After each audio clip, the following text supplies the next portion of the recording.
All right, so let me get to it because of the time factor. I want to say a few things. The first thing that I wish to say is I want to sort of address we say in English, the elephant in the room. There are people who support Benjamin Netanyahu. There are people who oppose Benjamin Netanyahu. May I just say, and I have a track record of over 40 years to prove this, it should be utterly and totally irrelevant to a Jew anywhere on earth, especially outside of Israel, who the Prime Minister of Israel is. I support Israel, not prime ministers. I have never critiqued Israel as an American Jew. You think I agree with everything that any prime minister does? But it is irrelevant. I live in the freedom and security of the United States, 12,000, 8,000, whatever it is, miles away. Who the hell am I to tell Israelis how to vote?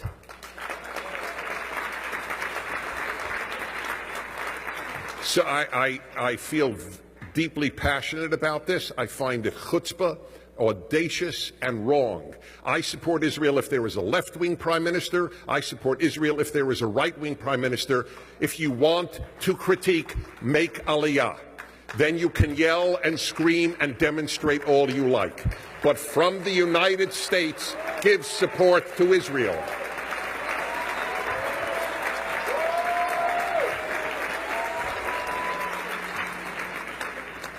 Okay. So I want to challenge many of you with the question that I pose when I have a few minutes only to talk to an Israeli American or American Jew who is not particularly religious. I myself am in a small category, or not small, but in an odd category. I'm deeply religious. I deeply believe in the divinity of the Torah, but I'm not an Orthodox Jew. So I have no axe to grind here. I don't understand Jewish history without the God element in it. And I need to address this because if you rationally perceive what I'm saying, that's all I ask. We are coming up to Pesach, to Passover. And in the Haggadah for 2,000 years is the following line: Shebechol dor vador umdim aleinu l'chalotenu. In every generation, somebody arises, and here is the key word. L'chalotenu means literally to finish us off, to annihilate us. When I was a child, I remember sitting at my parents' Seder, and I remember thinking the rabbis who wrote this were wrong. This is after the Holocaust. Nobody is going to try to destroy us again. People know how wrong that is. I was wrong. The rabbis of 2,000 years ago were right. In every generation, somebody arises to annihilate the Jewish people. In this generation, it's Iran. In the last generation, it was Germany. That's the way it has worked in Jewish history. This is not paranoid, it is fact. There is only one nation on earth, one out of the over 200 countries on earth. Only one is targeted for annihilation. And guess what? It's the only Jewish country in the world. It is not a coincidence that the only country targeted for annihilation is the only Jewish country in the world. It is a challenge to all Jews to think this through. Why would that be? There are hatreds all over the world, but there are no exterminationist hatreds. That is unique to Jewish history. Those who hate us don't want to enslave us, don't want to persecute us. They want to destroy us. That is unique. And sure enough, we are living it again. And as usual, by and large, the world doesn't care. If Europe can rush into Iran and make all sorts of deals for European companies, then by golly, they're thrilled to do so. If foreign ministers and secretary of states can have a blast with the Iranian foreign minister like he's a good old buddy, then he's a good old buddy. We live in a world that is morally broken. This is what we are living through right now, this one nation The Jewish state is the size of New Jersey. It is smaller than El Salvador. And yet it is the preoccupation of humanity. The United Nations has spent more time on Israel than on any other country in the world. It has condemned Israel more than any other country in the world. More than North Korea, the world's one living concentration camp. Israel, the Jewish state that takes Syrians in to give them surgeries quietly, because if you say that a Jew saved your life, you're killed upon return to Syria. Just a little factoid that you don't hear much about on CNN. And Israel is the object of a new blood libel. I experienced it when I debated in Oxford 2 years ago at the Oxford Forum. So it's 2 against 2 at the Oxford Forum.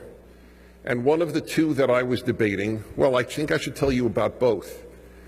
I debated, my partner, many of you know, is Shmuley Boteach. We debated 2 opponents.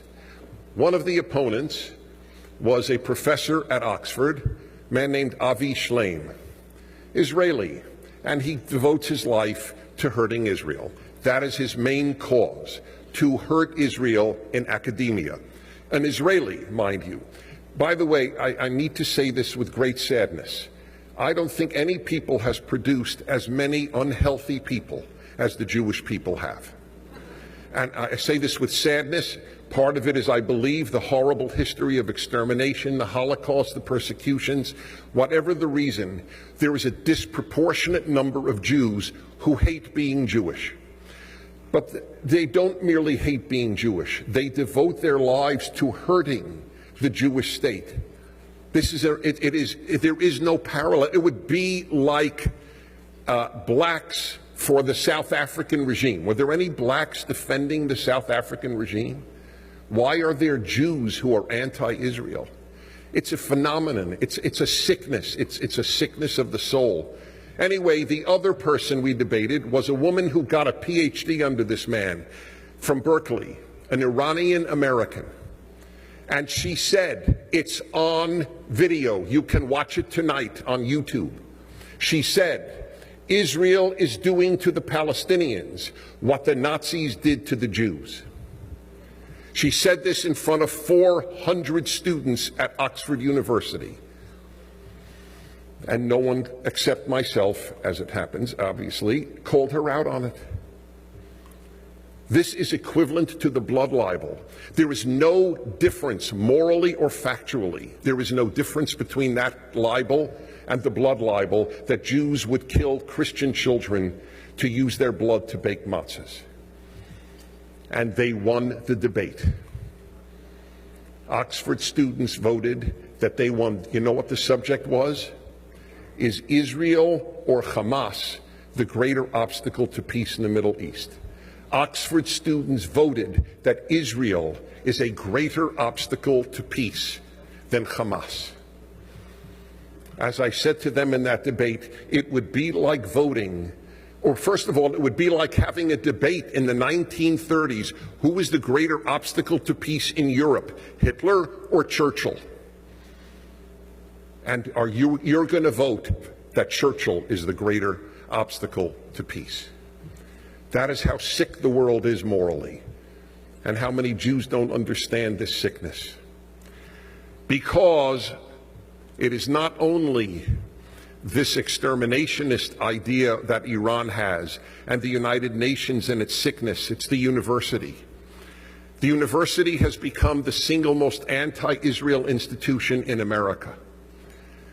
As I tell Jews, if you don't get cognitive dissonance, then the words should be abolished from English. That which Jews most trusted turns out to be their greatest enemy, and that which Jews thought is their greatest enemy and least trusted ends up their greatest friend. The greatest enemy of Israel in the United States is the university. The greatest friend of Israel in the United States are religious Christians.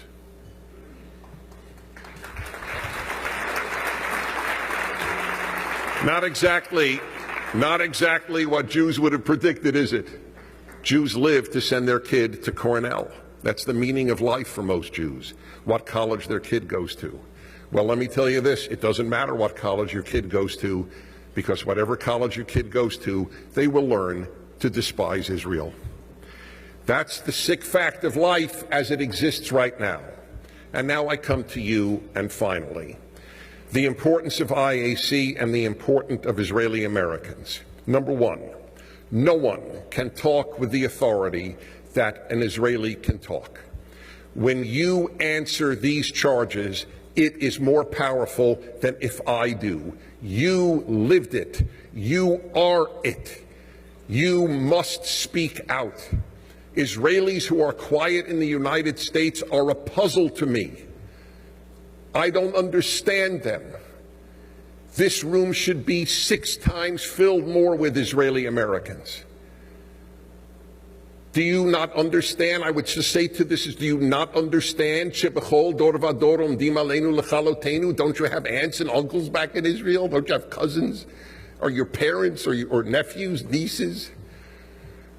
I don't get it. I admit it, I don't get it. But there is no authority on Israel like an Israeli. You have a legitimacy. You have an authenticity that no one else has. You must speak out. Number 2, we need you within Jewish life. In Jewish life, you must speak out. I debated, I don't even want to say which local college or university, okay? Because I don't want this to be personal. I just want you to know I debated the head of Judaic studies at a local university. The head of Judaic studies, you know what, at that university, and you know what the subject was? Is there a moral distinction? Is there any moral difference between Israelis and Palestinians? He argued there is no moral difference. The head of Judaic studies at a local university. Imagine if Israelis had been there at that debate to say, what are you talking about? It's one thing for an American Jew, as me, as I am, to say it, but it is quite another for an Israeli living here, or visiting here, or whatever it might be, saying it. You have to speak out. And finally, here is a very powerful argument. If you are not active, if Israelis aren't active on behalf of Israel, why should anybody else be active?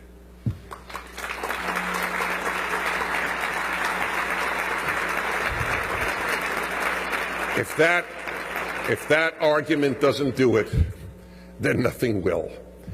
We need you, and you need us. This is a great organization. Please support it, and please get every Israeli you know to think and rethink their silence. Thank you very much for having me. Thank you. Thank you very much.